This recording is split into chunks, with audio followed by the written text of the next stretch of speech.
Let's get some reaction here. In studio with us today, national trial attorney Mike Jaafar is along with us. Big news conference, 5 arrests, including 2 physicians. Even, you know, those text messages, the one text message, alleged text message from Dr. Plencia. I wonder how much this moron will pay. What stands out to you? I mean, people are going to gravitate to the inflammatory. What you said is the most inflammatory piece of this. But what I tell people is there's a flip side to every coin. When you see these press conferences by the alphabet organizations, as we call it, and they have this overwhelming just press conference, right? What you're not going to see is a press conference by the people who represent the defendants, right? There's always a flip side. We don't know what it is. We're going to see it in the trial. But these alphabet organizations always want to bring in the hammer and put the defense on their heels. And whenever you have something inflammatory like that text message, I'm wondering how much this moron will pay.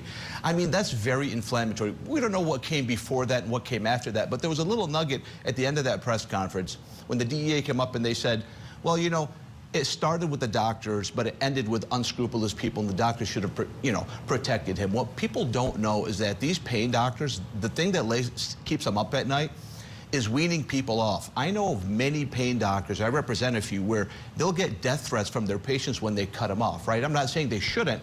What I'm saying is it's a very difficult world. And there's so much complexity in this, and sometimes it ends up with actual drug dealers, like the ketamine queen. I don't think this woman has any defense to what they're coming at her for. She's just a straight-up drug dealer who takes advantage and preys on people, from what I see.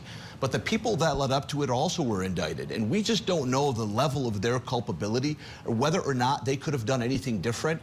I mean, are we supposed to believe that, let's just say somebody like Matt Perry, with the amount of resources and wealth he has, that he wouldn't have eventually got there? That's going to be the defense of the people downstream. But I don't see any defense right now for the ketamine queen. But that text message was with the doctor. It's very inflammatory. I tell my consuls, do not send text messages that you don't want to be played at the Super Bowl. If you don't want to play it at the Super Bowl, don't send it. Don't send an email, don't send a text. Pick up the phone and call. But this doesn't look good. But I know that there's many, many, many backstories, and I'm looking to see what the defense is going to do.